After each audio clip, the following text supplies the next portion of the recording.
Hello everyone, welcome to my channel, and in this video we are going to talk about the second part of sexual reproduction in flowering plants, that is how the development of the microsporangium and microspores or the pollen grains are taking place within the microsporangium. Okay, now let us move ahead into that. Maybe you are familiar because in my previous video I have already talked about this structure. These are the microsporangiums, right? These are the microsporangium or the pollen sacs which are containing pollen inside them. So inside these structures, this microsporangium, there are some particular cells which can undergo meiosis cell division, which is very necessary to form any gamete, to form the male gamete in case of these flowering plants, which are called as pollen grains, right? Pollen grains or the microspores. So see, these cells are called, these tissues are called as sporogenous tissue. Okay, there are sporogenous tissue.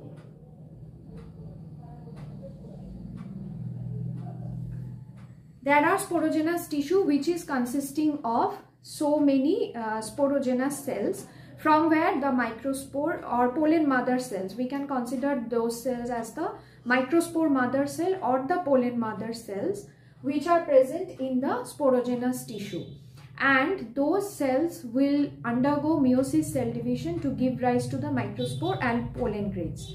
Before moving ahead into this, let us take a sectional view of this. Say for example this much portion, and let us see that from the outer layer to the innermost layer, what are the structural components of this. Okay, so let me just put it like this. If we will see that this structure, there is the outermost layer which is called as epidermis. There is the outermost layer which is called as epidermis, and this epidermis, right after this epidermis, there are few cells which are considered as archisporial cell or archisporial cells.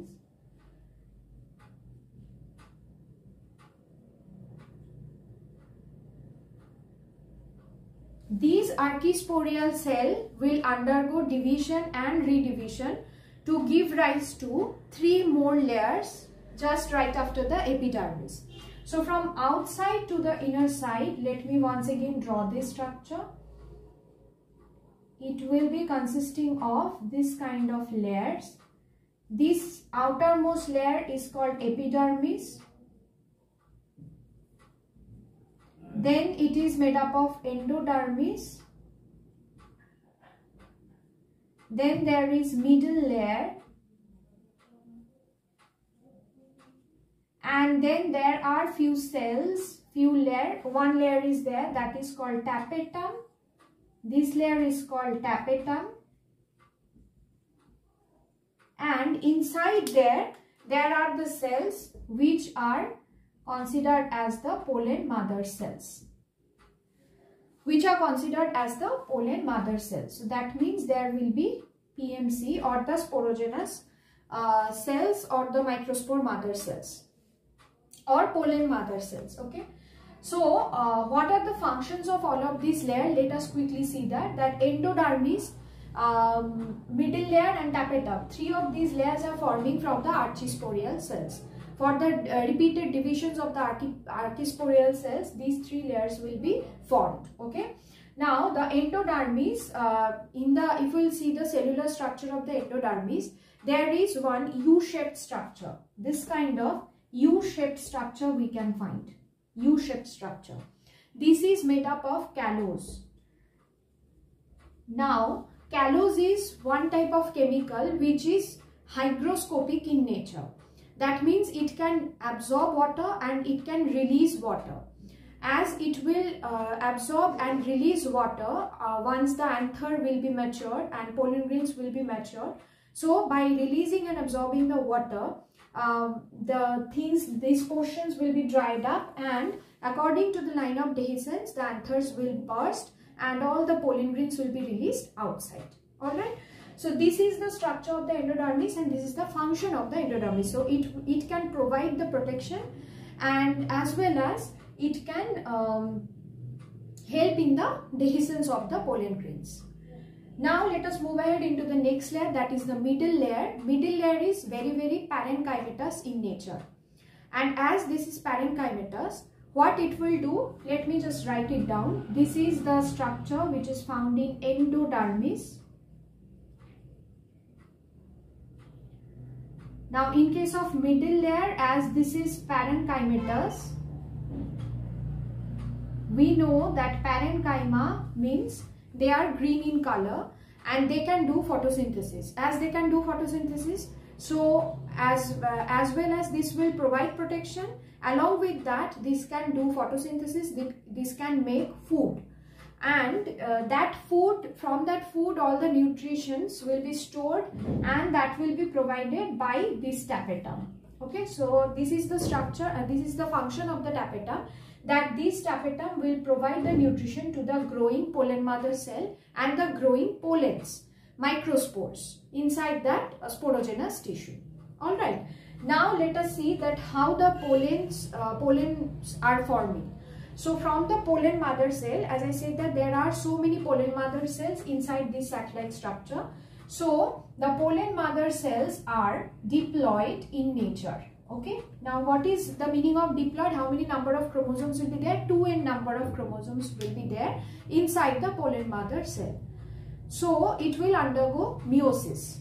Now from our previous classes, we know that meiosis cell division leads to the reduction in the chromosome number. Okay, reduction of the chromosome number in the daughter cells. So once this pollen mother cell will undergo divide, it will provide 4 cells, 4 daughter cells will be provided with n number of chromosomes in them. Okay, with n number of chromosomes in them. So once these pollen mother cells will start to divide with the meiosis cell division, it will provide n number of daughter cells which are called as microspores. Now once these microspores will be matured enough, they will form the pollen grains. Okay, so from 4 microspores, 4 pollen grains will be produced. And what will be the chromosome number in the pollen grain?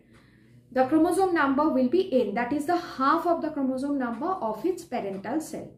That is what the meiosis cell division is leading to. Alright, so in this way the formation of the pollen grain or the microspores happen, and this whole procedure is considered as microsporogenesis. So let me write it down here. This whole procedure is considered as microsporogenesis.